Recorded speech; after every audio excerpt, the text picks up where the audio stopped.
এই কারণে আমি আল্লাহ মহাব্বতে এই চেহারাটা বানাইলাম। এই চেহারা দেওয়ার পরে এখন সন্তান এই চেহারা দিয়ে হারাম খায়, এই জবান দিয়ে হারাম খায়। এই চেহারার ভিতরে আমি আল্লাহ দাড়ির ব্যবস্থা করলাম। মেয়েদের দাড়ি নেই, ছেলেদের দাড়ি। মেয়েদের দাড়ির ভিতরে সৌন্দর্য না, ছেলেদের দাড়ির ভিতরে সৌন্দর্য। আল্লাহ বলে এই গালের দাড়িগুলো আমি আল্লাহ নিজ হাতে দিয়ে দিলাম, কিন্তু বান্দারা আমার দেওয়াটাকে পছন্দ করে না। এই বান্দারা দাড়িগুলো কাটিয়া দেয়। এই বান্দা জবান দিয়ে সিগারেট তুলে, জবান দিয়ে মদ তুলে, আবার তুলে গাঁজা তুলে। আল্লাহ বলে আমি তাকায়া থাকি, ফেরেশতা বলে ও আল্লাহ একটা লাথি মেরে জবানটারে বাঁকা বানায়া দেন, একটা লাথি মেরে জবানটারে বন্ধ করে দেন।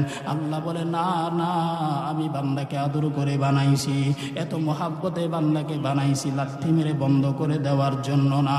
আমি আল্লাহ সুন্দর করে আদর করে চেহারাটা বানাইছি, এই কপালটা দিছি আমি আল্লাহ তাআলাকে সেজদা দেওয়ার জন্য। অতএব দুনিয়ার মানুষ আজীব বয়ানের পরে তওবা করে নিবেন, আর কখনো দাড়ি কাটবেন না, নামাজ ছাড়বেন না, ইসলামের বিরুদ্ধাচরণ করবেন না। ও সন্তানেরা মা বাবার হক আদায় করে দেন, মা বাবারাও সন্তানের হক আদায় করেন।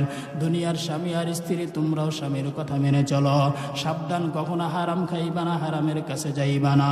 আল্লাহ তাআলা বলেন বান্দা যদি এইগুলা মানতে পারো, আমি আল্লাহ তাআলা ঘোষণা দিলাম বান্দা তুমি হলা জান্নাতি। ইল্লা হাফাতহুমুল মালায়েকা।